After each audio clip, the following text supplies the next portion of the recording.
Shabbat, la page Shin Ain Tet, Halakha Kuf Nun Gimel. יש מי שכתב שאין לטלטל שוקולד עם אבקת חלב של עקום בשבת משום דהווה מוקצה. ואומנם כיוון שיש פוסקים שמקלים באבקת חלב עקום, ממילא לעניין מוקצה אביה לה ספק במילי דרבנן ושפיר דמי להקל לטיטולו. לטלטלו. Il nous dit le rab. Il y en a qui ont écrit qu'on n'a pas le droit de l'étaltel, de transporter Shabbat un chocolat qui est fait à la base de avec la poudre de lait. La poudre de lait De goy. C'est des fois dans les chocolats en Israël, il y a des chocolats de élite. Il marque là-bas Avkat Halav Nochri. Alors. Il y a écrit Halav Nochri tout court dans le truc. Oui, mais c'est écrit Avkat Halav. Non. Ouais. Alors, il y a deux choses. Il y a. Oui, mais s'il y a écrit poudre de lait, à forte raison, dans le truc, il y aura écrit en haut Kacher Halav Nochri. Yarden, il y a deux sortes de lait Nochri. Yesh Halav Nochri, Yesh Avkat Halav Nochri. Il y a un mélange entre les deux. Taille. Il y a le beurre aussi. Regarde, la halakha elle nous dit que nous les séfarades, qu'on est mahmirim sur Halav Nochri. D'accord? Alors, Halav et Avkat, les deux? Non, non, non. Ah, Halav Nochri. Pour la chem'a de Nochri, celui-là qui a l'habitude de prendre chem'a, le beurre du goy, il peut continuer à s'appuyer sur cela. Pourquoi? Le beurre des goy, c'est clair et net qui est fait du lait de vache. Ça marche qu'avec le lait de vache. Alors, ça marcherait qu'avec le lait de vache, mais là, on compte sur cela. Alors celui-là qui avait l'habitude, celui-là qui n'a pas l'habitude, non, pas mal. Pas très loquille. Ça, c'est une chose. Maintenant, le lait du goy, aussi, c'est assou. D'accord? D'après cela qu'ils vont, que c'est assou, on verra plus tard maintenant les hiloukim.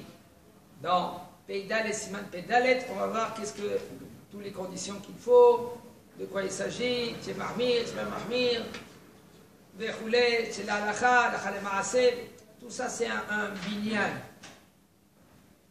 Alors il nous dit le rab. Non. C'est quoi la différence avec le Avkat? Maintenant je termine. Avkat Halav Nochri, la poudre de Halav Nochri aussi c'est le même statut comme le beurre. Ah, comme le beurre. Voilà. Ça veut dire quoi? Que c'est presque impossible de faire de la poudre de lait si ce n'est pas de la vache. C'est-à-dire que si quelqu'un avait l'habitude de manger tout le temps du Avkat Halav Nochri et qu'au jour de l'autre il mange du Halav Israël, il peut continuer à manger cet aliment du Avkat. Ça rend Même plus que cela, celui-là qui veut être Mekel, de prendre Avkat Halav Nochri, alors Yeshlo al Mishi Ismor, c'est mouta pour lui. Mais il faut savoir, c'est dommage, tiens en Israël. Ça. Tiens, à côté, Baruch Hashem, un pas à côté de toi, un chocolat aussi qui est fait Halav Israël. Pourquoi? Ben non. Ah, il est plus bon, Miyama. Des fois, un homme, on parle de la Neshama là maintenant. On ne parle pas maintenant. Bon, celui-là qui dit, celui-là qui est sommaire que c'est moutard, c'est moutard. On dit que c'est moutard. Mais le bonhomme qui veut un peu mieux faire. Parce qu'au final, il est entièrement surveillé ce chocolat, c'est juste le lait. Non. Tout le chocolat, il est surveillé, d'accord, mais l'avka, Juste l'avka. Il emmène de. D'accord, mais sinon, que le problème du avka. Des Chinois. D'accord, mais que le problème du lait. Le lait, c'est de la poudre. Voilà. Ok, que ça comprenne. Ça suffit pas? Hein? Ça suffit pas? Bah non, ça suffit pas. Ça ne savait pas que c'est. Pour dire que c'est. On dirait qu'il va être marmire, etc. Le pain. C'est un problème, le pain. On arrive à passer un peu de la graisse. Ah non, c'est un problème. Quel rapport avec ça?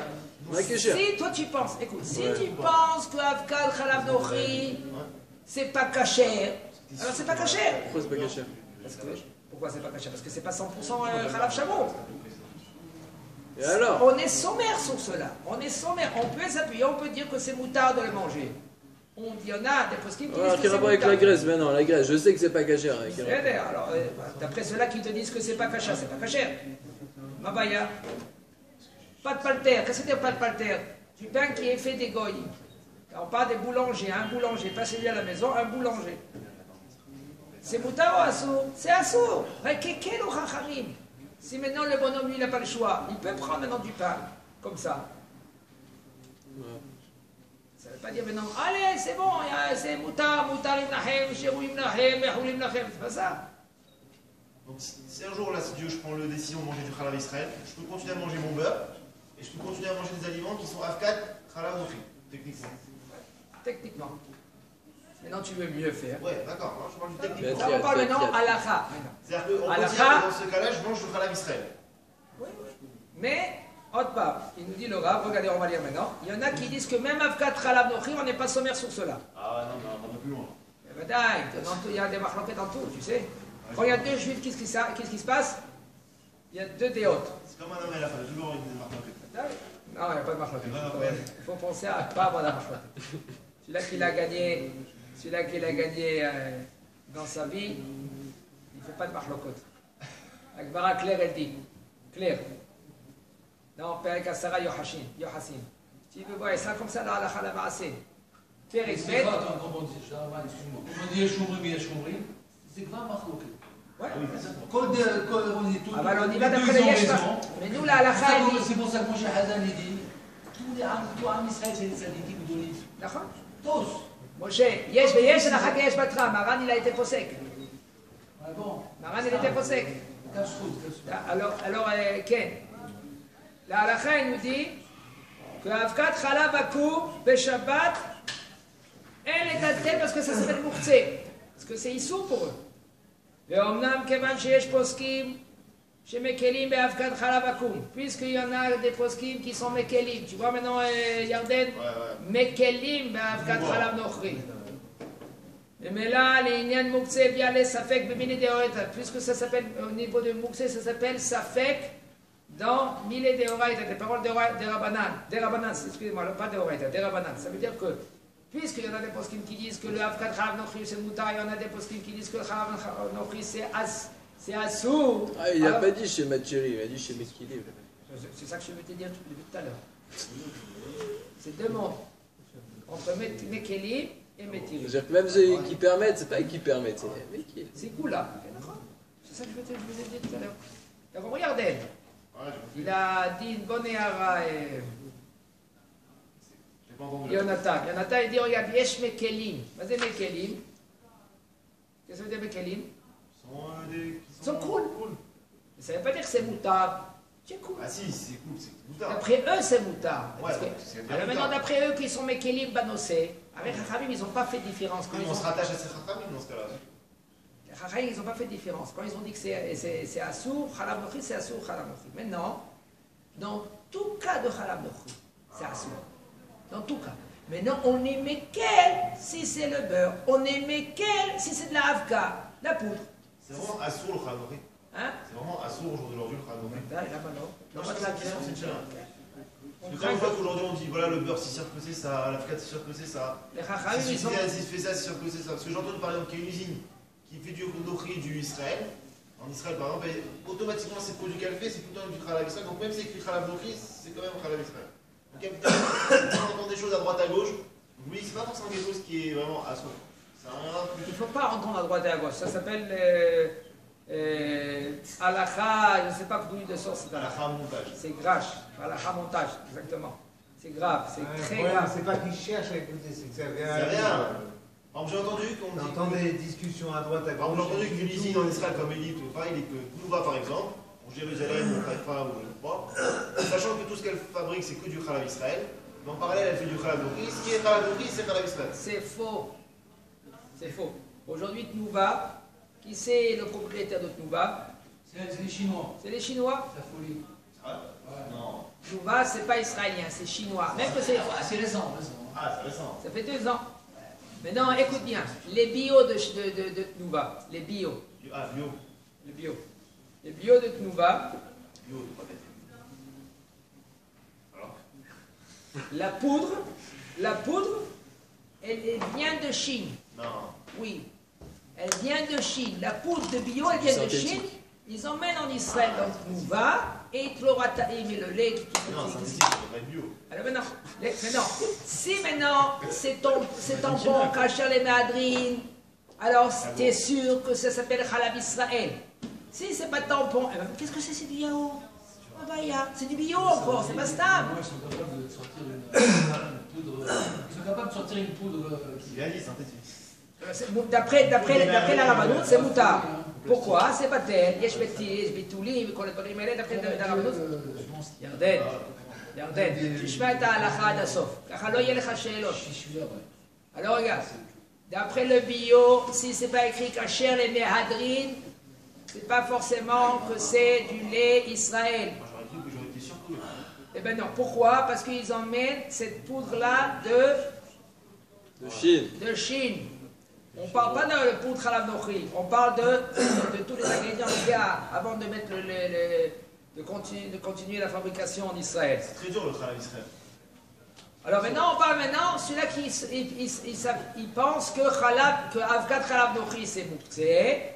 Alors puisque maintenant c'est Assour, alors c'est Mouktsé. Mais là, les Inyan Mouktsé via la Savek Bimele des Rabanan, d'après eux qui pensent que c'est Moutar, alors tu peux quand même Shapir Damel et Akel Didoulo.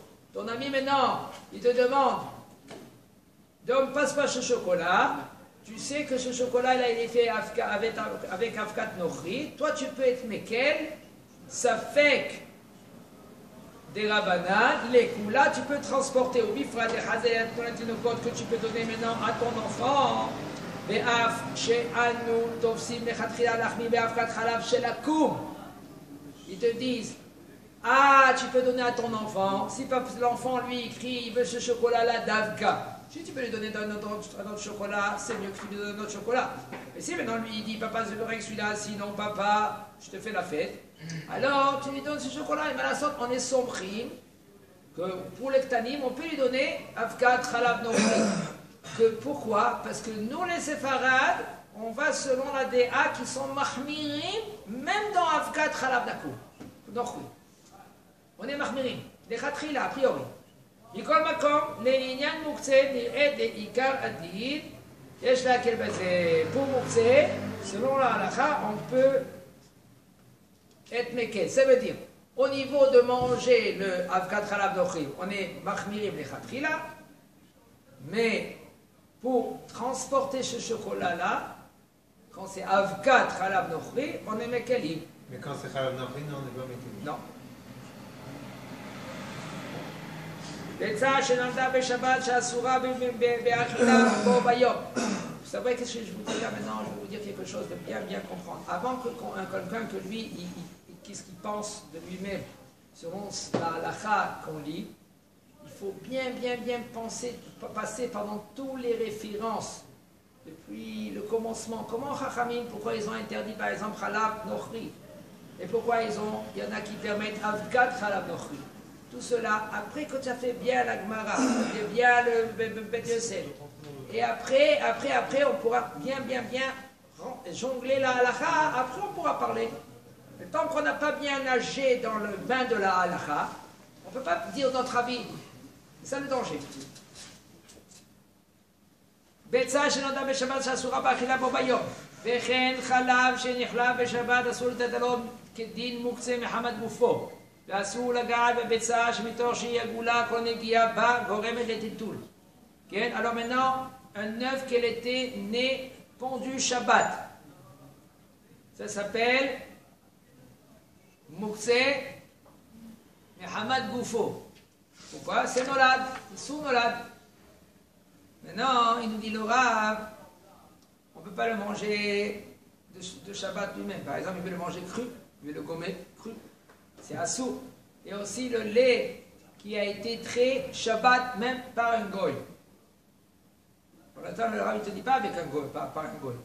Par exemple, tu l'as regardé tout cela, ça dépend en quelles conditions on verra. Pour l'instant, il nous dit le Rav, du lait qui a été trait Shabbat, alors ça s'appelle Moukse Mehamad Goufo. L'assou la garde de Betsa et c'est assou de toucher un œuf. Pourquoi? Parce que quand l'œuf, tu le touches, parce qu'elle est ronde, alors elle va bouger. En général, toutes sortes de mouksé, Il n'y a aucun problème. Pourquoi de toucher à un mouktsé une pierre, par exemple? Je touche la pierre, il n'y a pas de problème. Pourquoi? Parce que le mouktsé ne bouge pas. Mais un œuf, puisqu'elle est ronde, alors elle va bouger. Alors c'est assourd de la toucher. Ochalim ou mashkim nitzaim betak pa'a. שבמקרר פריזר. מותר לטלטלן בשבת, אבל פירות שנשרו מהאילן בשבת, אסור לטלטלן ולאוכלם בשבת, להואיל והיו מוקצים. מבין השמשות נעשו מוקצים לכל השבת. Toutes sortes de manger qui se trouvent dans le congèle. Presque tout. Quand je vous dis presque, presque tout. Pas tout. Presque tout aliment qui se trouve dans le congèle, c'est moutard de le transporter Shabbat. Sauf le poisson. Parce que le poisson, il ne veut pas se manger cru. Puisque le poisson, il ne veut pas se manger cru. Hein? Sushi. Là, tu rentres dans un doctrinaire. Ça veut dire qu'il y en a un procès qui veut dire aujourd'hui que grâce aux Chinois, bon, on va dire saumon, grâce aux Chinois, peut-être le saumon, il sera permis même qu'il est cru de le transporter. Pourquoi? Parce que les sushis, ils sont faits crus. Mais même aujourd'hui, même le thon, ils le font. La dorade, le thon, la dorade, voilà. Ouais. Ils peuvent le manger cru, puisqu'ils peuvent. Le thon qu'on a en conserve, c'est quoi? Non, ils sont mébouchables. Il faut faire attention, le thon qui sont en conserve, beaucoup de problèmes il y a là-dedans. Un des problèmes, c'est bichou la coupe. Bichou. Le goy maintenant il cuit, le thon. Nous, d'après les séfarades, on est plus marmirim. Il faut des conditions. Une des conditions, c'est il faut que c'est le goy, il faut que c'est Israël qui allume le feu et qui met la marmite. Pour les goy, excusez-moi, Mechida, que le goy, lui, il n'a pas le droit de prendre la marmite, et même que toi tu as allumé le feu, et de mettre la marmite sur le feu. Ça, c'est assourd d'après les séfarades. Les Ashkénazes, ils sont mékélim. Alors, qu'est-ce qu'on fait maintenant si c'est une grande marmite? Ah bah, tu demandes au goy. Goy, prends la marmite, mets sur le gaz. Quand le gaz, il est éteint, tu allumes, toi, le gaz, c'est bon. Aucun problème. Vous avez compris comment faire la technique? Ok? Top. Encore une fois, maintenant, le manger qui est dans le congèle, alors il n'est pas mouktsé. Mais par contre, si c'est un fruit qui est tombé de l'arbre. Parce que le chora, quand il est congelé, tu peux pas le manger. Quand il est congelé, tu peux pas le manger, mais quand il était congelé, tu peux le manger. Ouais, un steak c'est ça tartare. la ramena, quoi. Voilà, un steak tartare, tu peux le manger. Avant, il y en a qui mangeaient de la viande qui est crue. Ah, maintenant, quand c'est un fruit qui est tombé de l'arbre aujourd'hui, Shabbat, c'est un sourd de manger. Pourquoi c'est un sourd de manger? Puisque maintenant, Ben Hashmashot, il était mouksé. Et puisqu'il était mouksé, Ben Hashmashot, Bigod, il est mouksé dans tout Shabbat. מותר לטלטל חלה קפואה מהפריזר ולהניחה באיזה מקום שתוכל להבשיל ויוכל לאוכלה אף שהחלה לא הייתה ראויה למאכל בשעת בין השמשות. Une chala, Shabbat, on peut la transporter, de le sortir du congèle et le mettre sur la table, il va se décongeler. Après qu'il s'est décongelé et qu'il peut manger, il n'y a aucun problème. Est-ce qu'on peut le sortir, faire le moti et la remettre au congèle? C'est vrai. Moi je fais J'ai fait ça. ça, ouais. C'est ceux qui font ça, ça me J'ai fait déçoit. ça il y a pas longtemps. Il y a une chouba du Rav Ovadia dans Hazon Ovadia. Non, c'est pas logique. Tu fais la prière sur un truc que tu ne vas pas faire manger. Pas du tout. C'est pour les crèmes Mishneh. Je vais manger celui qui est en haut. Oui, mais l'autre, il va te servir à faire quelque chose. Alors, quand j'aurai besoin. tu as posé une question, Yarden. Il faut savoir que le pain du congèle, il y en a qui disent que c'est assourd d'utiliser le pain s'il n'est pas apte à être mangé. Ok. Alors, maintenant, De si tu... l'utiliser. Hein? Elles sont de l'utiliser. Maintenant, si tu le prends, tu le décongèles, tu vas le manger après. Aucun problème. Ah, ça, c'est bon. Mais si maintenant, toi, tu le prends, tu l'utilises, Ouais. et tu vas le remettre dans le congèle, il y en a qui sont au stream. Alors non, on verra maintenant. Moi, je veux pas vous dire maintenant à la Khalemaasé. Moi, on étudie ensemble. Mais non, les Rav Ovadia, il a une chouva. je vais mieux la lire dedans, dans le Chazon Ovadia, parce qu'il y a des nuances. Des fois, un mot, ça bouge, à droite et à gauche. Parce que des fois, ils disent parce des que fois, c'est c'est pour yesh la vache mekelim, yesh mahmirim, beofan kazé, tser lakel, ou yesh beofan kazé, tser lahmir. Là, c'est mieux de dire dedans. C'est-à-dire, ça commence.